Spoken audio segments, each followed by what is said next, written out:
Bom, eu queria seguir num assunto. Tem alguns assuntos que rendem, né? Alguns assuntos que você não esgota. Alguns assuntos que, infelizmente, você não esgota. Outros, felizmente, são inesgotáveis. Mas o assunto da segurança pública, infelizmente, é inesgotável num país como o nosso. No Japão, ele tem um outro contorno. Na Inglaterra, ele tem um outro contorno. Na Espanha, ele tem outro contorno. Na Europa, de uma forma geral, comparada à América Latina, a América Latina é um desastre nesse campo. Mas quando acontece um fato muito chocante, quando acontece o que está acontecendo na Bahia, que a polícia não sabe o que fazer, quando acontece o que está acontecendo no Rio de Janeiro, onde a polícia não sabe o que deve fazer,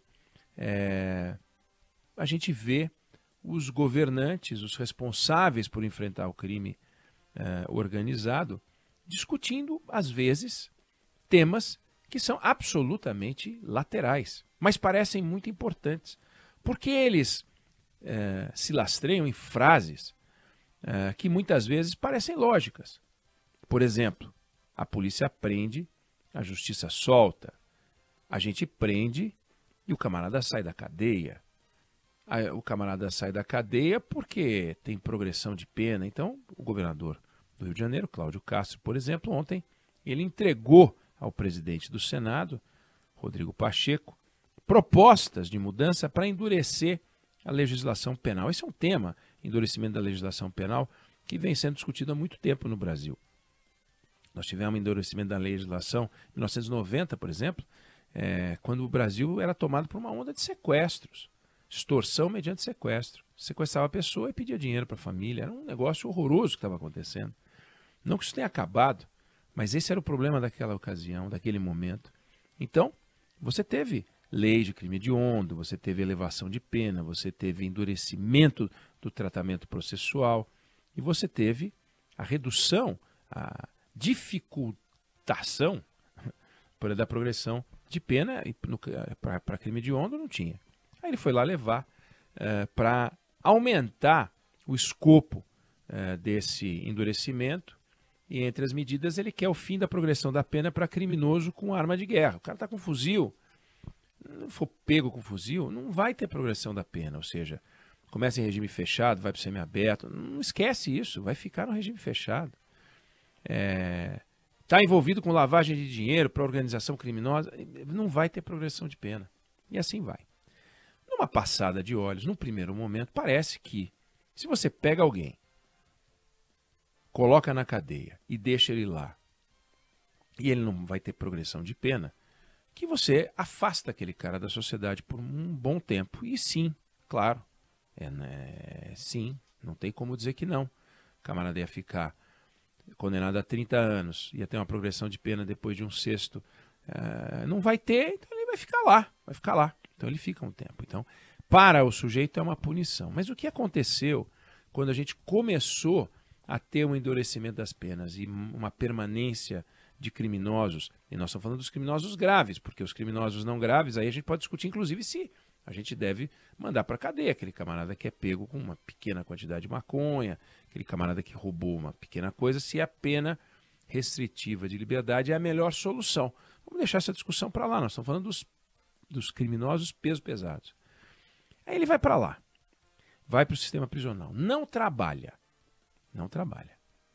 não faz nada o dia inteiro. Se ele fizer uma rebelião ou não fizer uma rebelião, não vai mudar nada nesse modelo de endurecimento, porque ele vai ficar a mesma quantidade de tempo. Não pode pegar uma pena a mais. Tá bom, mas ele já vai ficar lá há 30 anos. Então, se você não tem a progressão da pena, qual o estímulo que esse camarada tem para ressocializar, para se regenerar? Ainda que o sistema prisional não faça isso, não regenere as pessoas, não ressocializa, mas a hora que você coloca o camarada lá e ele fica e você não tem a progressão da pena, você está dizendo o seguinte: formem um novo PCC, vocês têm todo o tempo, vocês não vão trabalhar, vão ficar aí 30 anos, montem um novo PCC. Foi assim que surgiu o PCC, aliás. O PCC surge dos maus tratos, das más condições de cadeia, etc, etc. É num ambiente em que o cara entra lá e fica. um monte de tempo. Aí nasce uma estrutura criminosa onde você deveria ter um espaço para que as estruturas criminosas ficassem isoladas da sociedade, pois dali surge o centro de produção, o CEO da criminalidade nas ruas. E a gente vê, portanto, essas instruções, né, essa procura por fim de progressão, por endurecimento de pena, e a gente vê que esse não é o motivo central da criminalidade estar solta. Não é. Começa que toda a confusão acontece, a maior parte da confusão, por exemplo, soltaram o André do Rap, ministro Marco Aurélio Mello, parabéns, viu, ministro? Parabéns, ministro. O senhor soltou um traficante internacional. Parabéns mesmo. Soltaram o Abelha do Comando Vermelho. Foi solto. Está sendo procurado agora, ele foi solto. Foi solto. E tinha mandado de prisão. Ele ainda cumprimenta o secretário de administração penitenciária. Olha que zona, mas esse camarada não estava condenado, ele estava na prisão preventiva. E na prisão preventiva não vale essa discussão de progressão de pena.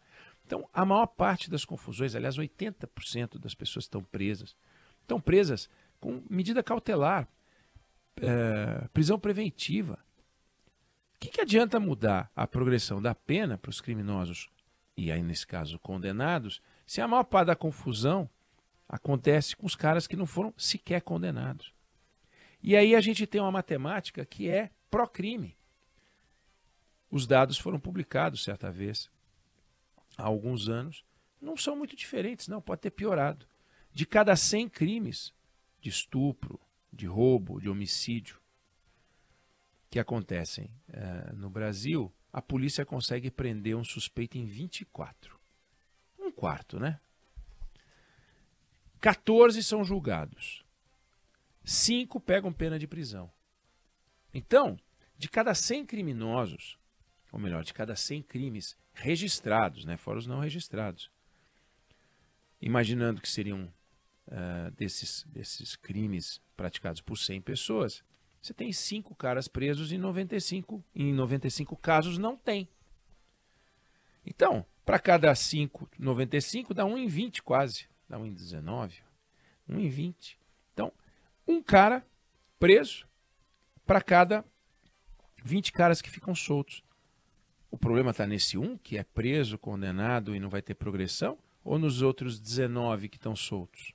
Tem 19 que são soltos, não são condenados, não vão para cadeia, não há nada. Não tem nada. Está aí por aí.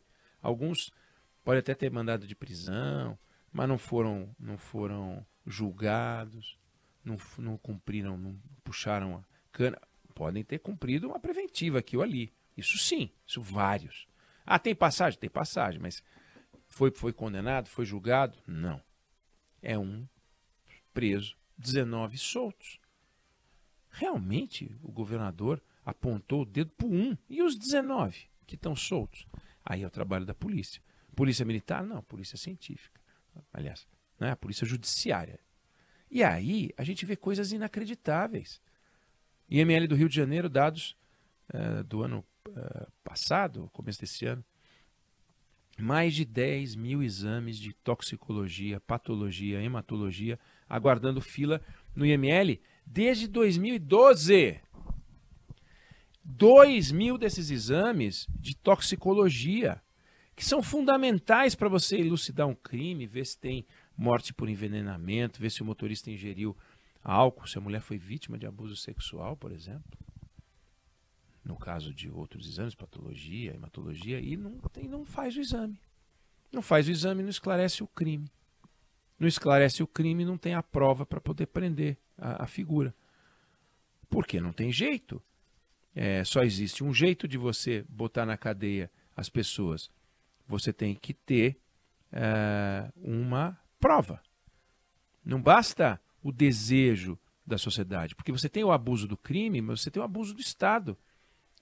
Então, o sistema de combate à criminalidade enfrenta um desafio. Você tem que conter a criminalidade e tem que conter o poder do Estado, porque se você não contém o poder do Estado, ele prende o inocente, porque é mais fácil. Ele arranca uma confissão, A gente tem casos incríveis, incríveis, de erros judiciários que botaram na cadeia. Deu algum problema de som aí, não? Foi uma pequena interferência. Mas não, eu achei que talvez eu não estivesse sendo ouvido agora, mas tá funcionando. Tá sim. Então vamos em frente. A gente tem erros incríveis. E esses erros judiciários, eles acontecem justamente porque o Estado não adota um processo rigoroso. E quando o Estado não adota um processo rigoroso, qual a certeza que a gente tem de que houve um julgamento adequado? Então, é muito complicado isso. A prova, na maior parte dos casos de homicídio no Brasil, sabe qual é a principal prova nos casos de homicídio? É a confissão. No Brasil, é a confissão. O que é inacreditável. Então, você tem a prisão espetacular e depois você tem o juiz tomando uma decisão impopular e a turma fica contra o juiz. Porque falta perito, o trabalho é mal feito, porque falta equipamento, o trabalho é mal feito, porque a polícia não consegue provar, porque o Ministério Público faz uma denúncia que às vezes não funciona. O juiz é obrigado a se ater às provas e aí o que acontece? Então tem a nossa vontade e tem o que está acontecendo. Então a vontade do governador Cláudio Castro é tirar de circulação todos os criminosos que ele puder tirar de circulação. Então ele diz, bom, eu vou fazer o seguinte, a lógica dele, eu sei que a minha polícia vai acabar prendendo esses caras, o que eu quero é que quando eles forem presos, que eles não saiam de lá. Mas isso não tem a ver com a condenação. Quando eles são presos, eles não são condenados. Quando eles são presos, eles vão a julgamento. E só depois de julgados é que eles são presos. E as confusões, eu volto a repetir, aconteceram nessa fase. Por corrupção, por desorganização, por má fé, por incompetência, por seja lá o que for. Os instrumentos de combate ao crime no Brasil estão bichados. Não é só o endurecimento da pena. Aliás, o endurecimento da pena, nada contra. É só a gente saber que não vai funcionar.